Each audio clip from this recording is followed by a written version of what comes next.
HPE is set to close its acquisition of Juniper Networks in the coming weeks as it aims to expand its AI offerings. Here now, we want to bring in HPE CEO Antonio Neri, Yahoo Finance's executive editor Brian Sozzi. It's great to have both of you. Antonio, thanks so much for taking the time to join us here on set. It's great to have you. Thank you for having me. So let's talk about that timeline that was laid out. We certainly did see some excitement play out on the street when we did hear that it could be a few weeks away. Talk to us just about the confidence in that timeline and ultimately that short-term impact you see this acquisition having on HPE. Yeah, well, first of all, we are excited about the acquisition. And we have said from the beginning that we expect the transaction to close end of this calendar year or beginning of calendar 25. So we are weeks away. Think about it, right? So the timeline's still the same. We have been having a very productive process with our regulators. And, hopefully we can close this soon so we can tell the market how this transaction will work for them, not just from the synergy perspective, but from the use of this amazing technology together with HPE's intellectual property on accelerating both hybrid cloud and AI. I've told you this before, Antonio. I just don't think the street really is thinking about your company correctly. So once Juniper is bolted on, how does the financial profile of an HPE change? Well, let's start with the financials. So when the transaction closes, this company is going to be a $35 billion company. Remember, we guided the street this year to be approximately $30 billion at the midpoint of that guidance. And we will add approximately $5 billion based on the Juniper latest projections that they announced themselves.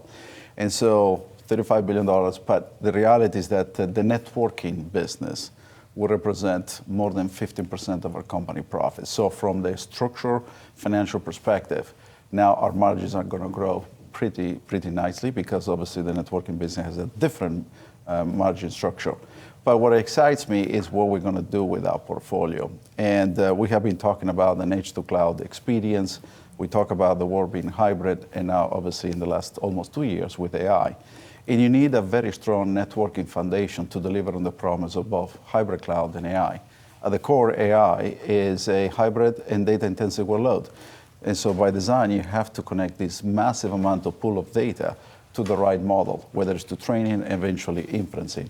And HPE will provide a modern, secure, and AI-driven networking fabric. And then on top of that, we deliver our solutions both with our HPE GreenLake platform on the hybrid cloud and enterprise AI, and then what I call AI at scale for model builders and service providers. To pull a lot of this off, Antonio, you need a lot of energy, and it's not just a you thing, it's an industry thing. What do you think about some of these larger tech companies or large tech companies like a Google, like going nuclear? Is that just a look into the future because of what's needed to drive the systems like your company is out there performing? Well, I think, Brian, we're going to see a spurt of innovation across multiple domains. Obviously, the energy factor here is a critical factor, not different than the networking ability to scale. And you're going to see nuclear energy and other means, renewable energy, obviously, to play a big role. Our role is actually to design systems that are way more efficient. And that's why last week in our AI Day, we announced the first industry 100% fanless direct liquid cooled system. And when you go through that architecture, actually you reduce the power consumption from air cooled to direct liquid cooled, 100% of it, by 90%. So whether you innovate on the energy front, which we need to, and as well on the system design, which we must do, then that's how the power of driving AI at scale in a sustainable way is going to play out. And then at the same time, we also need to reduce, I call it the waste on the back of that circular economy. And so be able to manage the asset life cycle, through the process is going to be very critical. And last but not least is footprint. And so when you go to direct liquid cool, we actually proved that because of the density, we can reduce space by 50%. So how do you see that, just in terms of that trajectory, that growth trajectory? Because we saw some of the fears creep into the market this week, just in terms of whether or not we're seeing peak demand for AI. It looks like much of that has been put to rest. Where do you see that opportunity in 5 to 10 years? And you talk about this potential here. How much is that going to maybe unlock bigger AI deals for you in the future? Well, first of all, we don't see any slowdown on the AI per se, in the sense that so far the AI has been a story around model builders and large cloud companies. But what we see now is actually a great acceleration of the enterprise. Ultimately, this is going to come down to a company like ours, right? Yahoo Finance, HPE, how are we going to use this technology to accelerate business productivity and deliver a better experience with lower cost. And so what we see now, enterprises going from exploration to, or experimentation to actual deployment. And we showed last week a series of use cases, from molecular docking in the pharmaceutical space to customer service using bots, to financial risk assessment in the insurance business, and many, many others, that enterprises are now finally getting into it, but understand that this technology is expensive, so they want to understand the return on investment and that return on the productivity.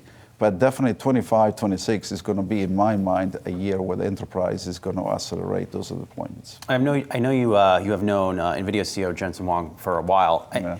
For those not familiar, do you use his chips? And what do you, are customers able to get the Blackwell chip? I mean, because what I'm hearing is demand is really, really strong in the fourth quarter for that chip, which leads me to believe maybe a lot of folks just can't get these chips. So first of all, we have a fantastic partnership with NVIDIA. If you recall HP Discover, we announced the NVIDIA Computing by HPE. And with Jensen, we decided to pay significant attention to the enterprise. When you think about the large-scale providers, what they want is time to market with the latest technologies. And obviously, Blackwell is a key component of that as they go from air-cooled to the liquid cooling, more power density and more performance. And they are on track to do that. We are doing, what we call the typical work about engineering, validation, and the like. So that schedule is still what it is. And I will say those customers, the large providers, will be the first to adopt.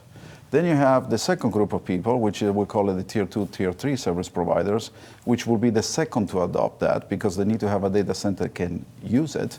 And they are more in the business to provide hosting and capacity for people who need it. And then the third piece of this is actually the sovereign, where we start seeing a significant uptick. Government or countries providing AI clouds to both the public and the private sector.